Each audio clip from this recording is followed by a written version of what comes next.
Hello, good morning সকলকে। আজকে চারিদিক বেশ কুয়াশাচ্ছন্ন। আজকে একটা বিশেষ দিন, 23শে জানুয়ারি, নেতাজি সুভাষচন্দ্র বোসের জন্মদিবস আজকে। তো অনেকেরই অনেক রকম অনুষ্ঠান, প্রোগ্রাম, কুচকাওয়াজ সবই থাকবে, কিন্তু তার মধ্যেও আমাদের রোজকার কাজকর্ম তো লেগেই থাকে।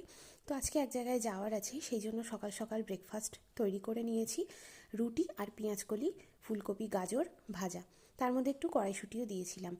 শীতকালে নানান রকম সবজি দিয়ে এরকম ভাজা, তার সাথে গরম গরম রুটি দারুণ লাগে।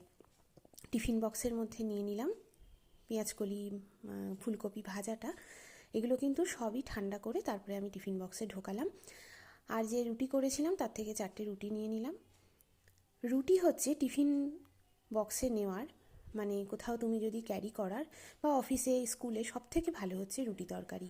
কারণ তেলে ভাজা জিনিস কিন্তু অনেক সময় খেলে অ্যাসিডিটির প্রবলেম থাকে, যাদের অ্যাসিড হয়, তো সেই ক্ষেত্রে কিন্তু রুটি তরকারি সব থেকে ভালো।